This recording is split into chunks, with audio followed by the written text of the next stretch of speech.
Hello everyone, कसे आहात तुम्ही? मी कविता. ॲक्च्युली ऑफिसवरून यायला मला एवढं लेट झालं होतं की मला समजत नव्हतं की काय बनवायचं. तांदळाची खीर इन्स्टंट बनते म्हणून मी म्हटलं चला आता आपण खीर बनवूया आहोत. त्याच्यासाठी मी बदाम, मनुके आणि काजू सर्व घेतलेले आहे. त्याच्यानंतर त्याच्यामध्ये इलायची पण ॲड केलेली आहे. इलायची कुटून टाकली तर त्याची टेस्ट पण खूप छान येते. सो ते पण घेणार आहे आपण.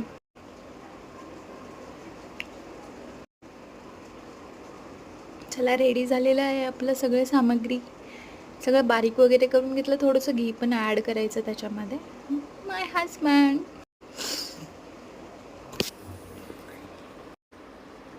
इलायची मस्त कुटून घेतलेली आहे. त्याच्यानंतर खोबऱ्याचा खीस टाका. मम्मीचा नुसतं तर ते नक्कीच ट्राय करा. तांदूळ आपलं मस्त भिजलेलं आहे. दूध पण गरम झालेलं आहे. त्याच्यामध्ये सगळ्या सामग्री ॲड करून घेतली मी. मनुके, बदाम आणि काजू त्याच्यामध्ये टाकले. प्लस साखर पण ॲड करून घेतली. कमी साखर, जास्त गोड चांगली नाही लागत ती खीर. सो मीडियमच टाका तुम्हाला पाहिजे तशी. आणि जे तांदूळ होतं ते मी काय बारीक वगैरे केलं नव्हतं, डायरेक्टच त्याच्यामध्ये ॲड केलं होतं. सो मस्त शिजवून घ्या त्याला. आणि माझी खीर रेडी आहे. नवऱ्याने खाऊन संपवली पण. मस्त झाली होती. बाय.